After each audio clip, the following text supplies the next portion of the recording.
Barbato of New York Jet Fuel, joined by my co-pilot, Max Marcilla, discussing a bit of Jets news today. Antonio Cromartie has been cut by the team.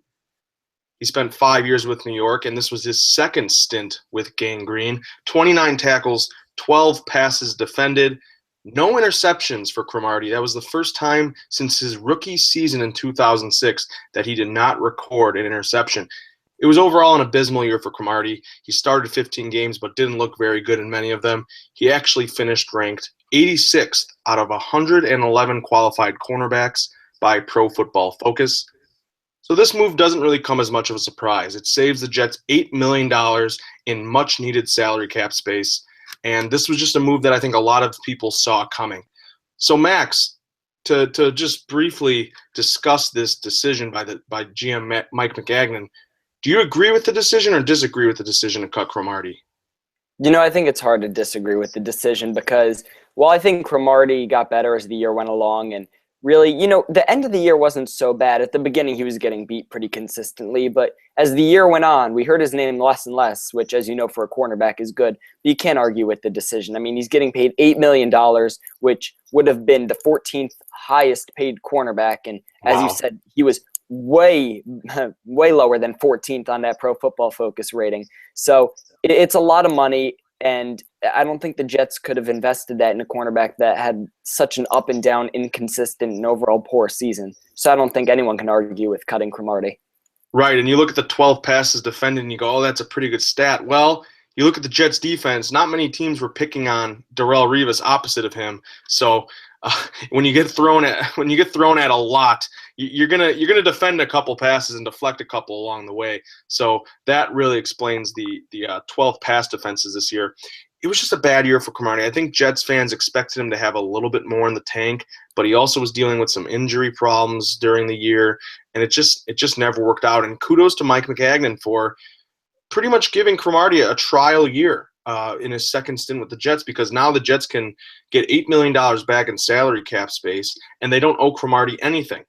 So, that's savvy GM work by Mike Maccagnan. But that does not mean Cromartie's tenure in New York is over. Max, do you buy or sell that the Jets could re-sign Crow to a cheaper price? I've seen some reports and some speculation that could happen. Do you think it happens? I absolutely buy it, and here's why. Because Antonio Cromartie, and he had such a heartfelt Instagram post, got, I'm sure, quite a few Jets fans a little teary-eyed. I was sobbing. After the Instagram post, the brotherhood with Darrelle Revis, and he even tagged Buster Skrine. The picture he put on Instagram was Cromartie running as a wide receiver against Buster Skrine. So it just kind of shows, the relationship they all had, the defensive backs. And, in that heartfelt Instagram post, Cromartie really made it seem like he wanted to be in New York. And this is a guy who, went to Arizona for a year, but wanted to come right back, wanted to be with Revis, and wanted to be with Todd Bowles, who he worked with in Arizona. So I absolutely buy that, maybe he'll take a hometown discount. Now, Matt, I don't know if that's the best move for the Jets because, as you mentioned, Cromartie not only was very bad in terms of the ratings, but, you look at him as a number 2 cornerback, and he's not quite there anymore. So he might want to come back to New York, but do you think ultimately the Jets will want Cromartie back? No, I really don't think so. I just don't think it's feasible. Maybe if the Jets had the same amount of calories or salary cap space, calories. See, I just got done with a workout, so now you know where my mindset is. But they can't sign Damon Harrison if they want to cut back the calories. That's a good call, but they don't have the salary cap space to re-sign Cromartie or to re-sign him to a deal that I think he naturally wants. I mean. Yeah. How much do you think Cromartie could cost on the open market? Maybe between $3 and $5 million. I'm not paying more than $3 million for Cromartie's services anymore. Yeah, you look back. Sorry to interrupt. You look at a guy like Brandon Browner, who got that deal last year from Philadelphia from New Orleans, and he got paid $5 million a year, and it was awful. It was one of the worst deals of the offseason. And if you're the Jets, and they have a lot invested in the future, they have some good young pieces, and I know we talk about their core and it's older in terms of Fitzpatrick, Marshall, and Revis, but they have guys. They've drafted some guys. Even on the defensive end, they have young guys. They have Lorenzo Malden on the edge. Their entire defensive line is young. I don't think you can put that much money into a veteran. And you saw that they regretted it with Browner, putting $5 million into him, and he really wasn't good. So I don't think the Jets can afford any more than, I know the number you highlighted was about $3 million.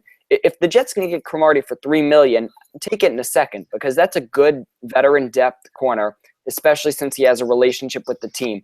But for anything more than that, I think that might just be a waste of money in a roster spot. I just don't think Cromartie is even worth.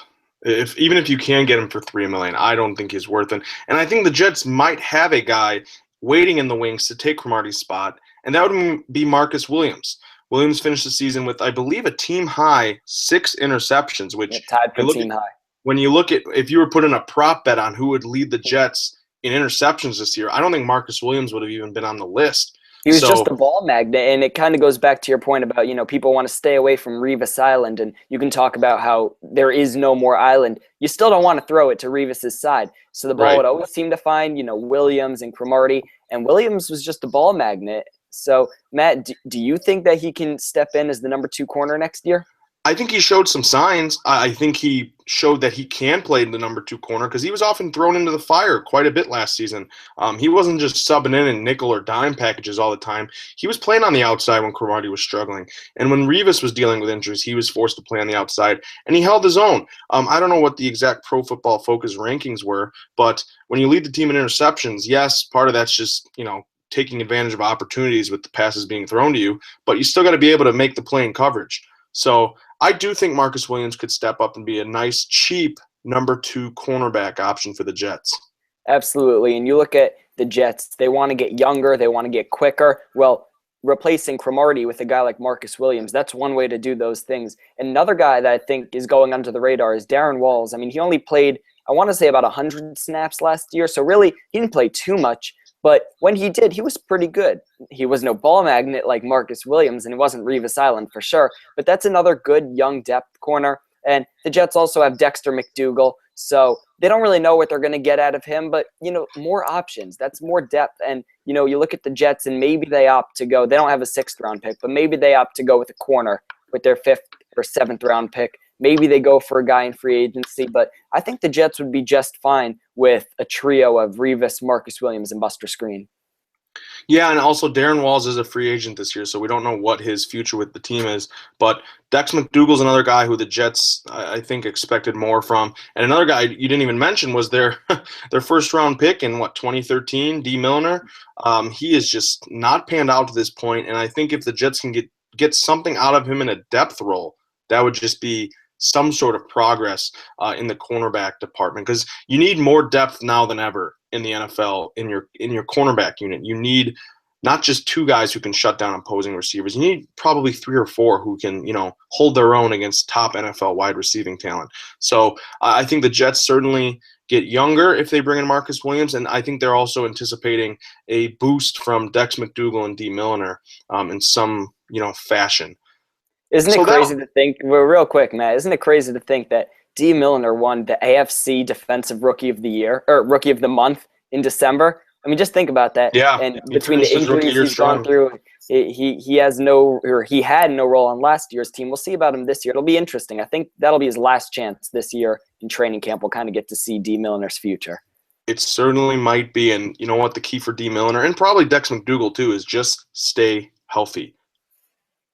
So that'll wrap up our brief, breakdown of the Antonio Cromartie news. We're going to have plenty more of reaction to this on www.nyjetfuel.com. You can also follow us on Twitter at New York Jet Fuel. You can follow me at Real Matt Barbato, and you can follow Max at M Marcilla 98. And I'm afraid I won't be able to help you count or keep track of your calories after this video. So that was a one-time thing, I promise. So that'll wrap up. Yeah, that was bad. That's something to go in the archives for sure. The bloopers. But yep, you bet. Plenty of bloopers on the Jet Fuel video and podcast, and be sure to check us out. Our podcast is now on iTunes, so be sure to check that out as well. I'm sure we will be talking Cromartie later this week when we preview the defensive free agents for Gang Green. That'll wrap things up. Thanks for watching. This has been Jet Fuel Video.